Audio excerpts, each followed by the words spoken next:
Halo, kenalin aku Hafiz, Aku April dan dan inilah kelompok kelompok 4 4 manajemen manajemen rumah rumah produksi. produksi. Nah guys, pernah nggak sih kalian itu dengar kalimat kalau nasi nggak habis dimakan ya, nanti nangis nasinya. Nah, gimana kalau ternyata bukan cuma mitos belaka, tetapi jadi sumber trauma pada sebuah keluarga?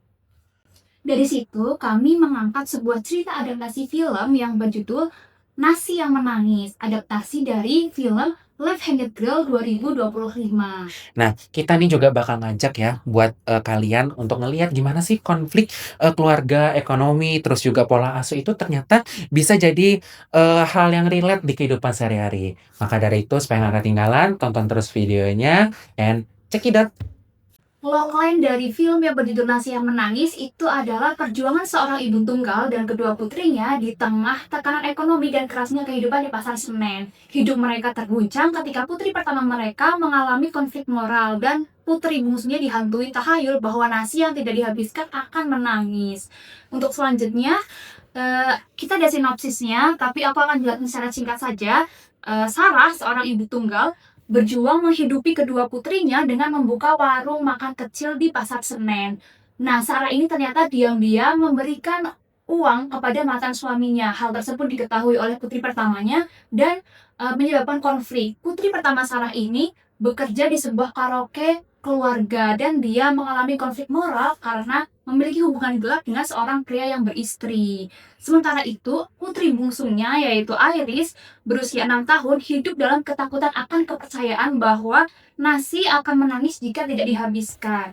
Hingga ia diam-diam membuang makanannya. Nah, puncak dari konfliknya ini terungkap ketika Iris ternyata adalah anak dari Irene.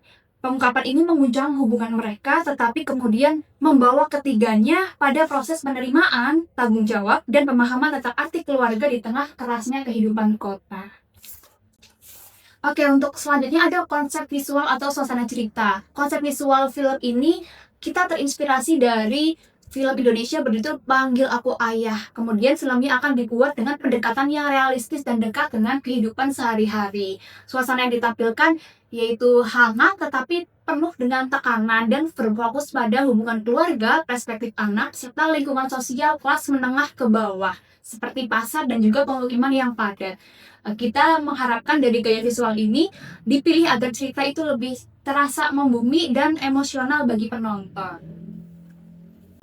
Oke, untuk selanjutnya ada karakter. Karakter kita ada 3 karakter utama. Yang pertama ada Luisa Andriana yang akan eh, memerankan putri bungsunya yaitu bernama Iris, kemudian ada Sarah Leola yang akan memerankan kakak yaitu Irene, dan ada Prisia Nasution sebagai karakter utama kita yang akan memerankan sebagai ibu atau Sarah. Ada karakter-karakter pendukung seperti ada nenek, ada kakek, kemudian ada istrinya Sarah, ada juga pria yang menjalani hubungan gelap dengan Irene, dan juga ada istri dari pria yang menjalani hubungan gelap dengan Irene.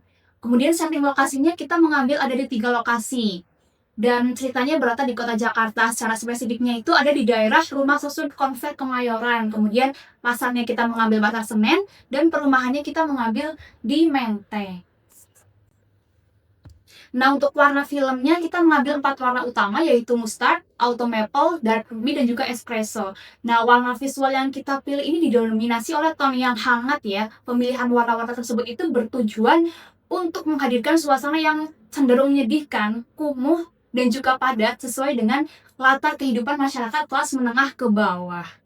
Untuk kameranya, seperti pada produksi film pada umumnya, kita pakai wide angle, low angle, kemudian ada long, ada high, ada medium angle, ada Dutch angle, ada cowboy, ada shoulder, ada tight, dan juga ada pop yang menjadi ciri khas dari film Nasi yang Menangis. Nah, lanjut ya, yang namanya produksi film itu pasti kita butuh, struktur timnya seperti apa.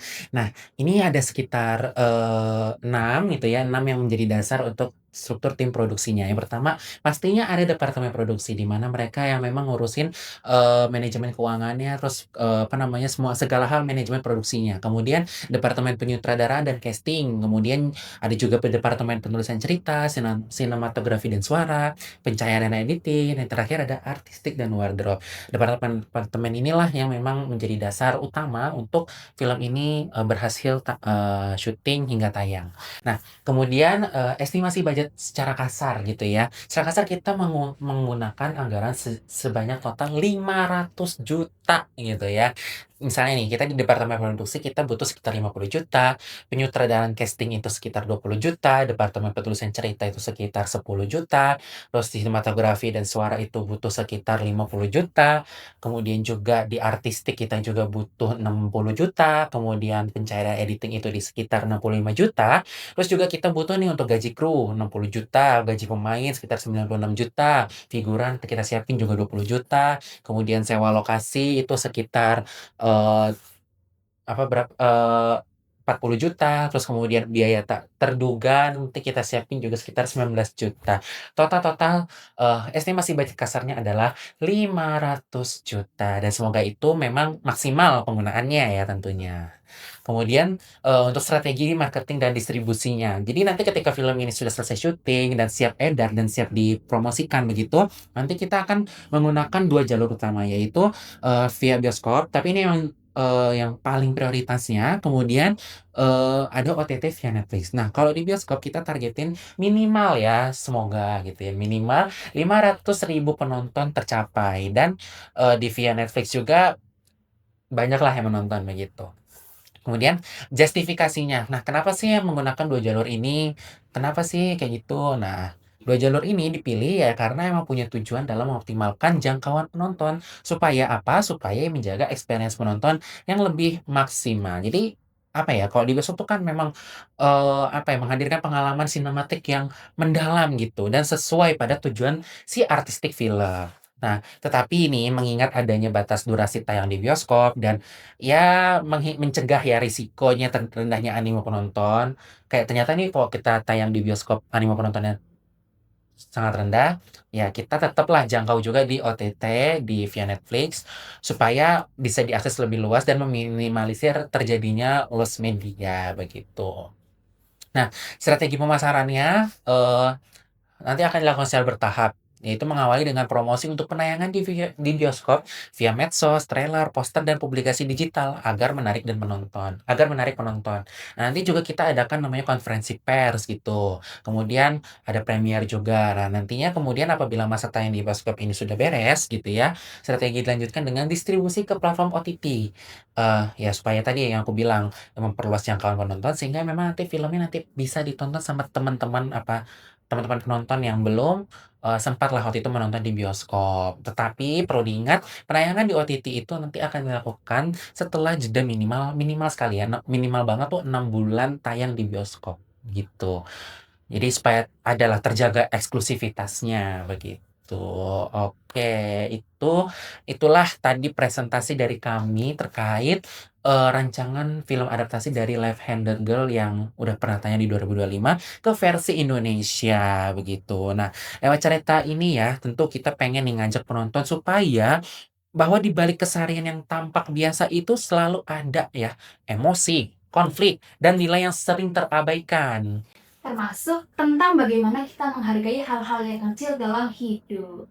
Oke, sekian dari kami, kurang lebihnya mohon maaf, terima kasih, bye.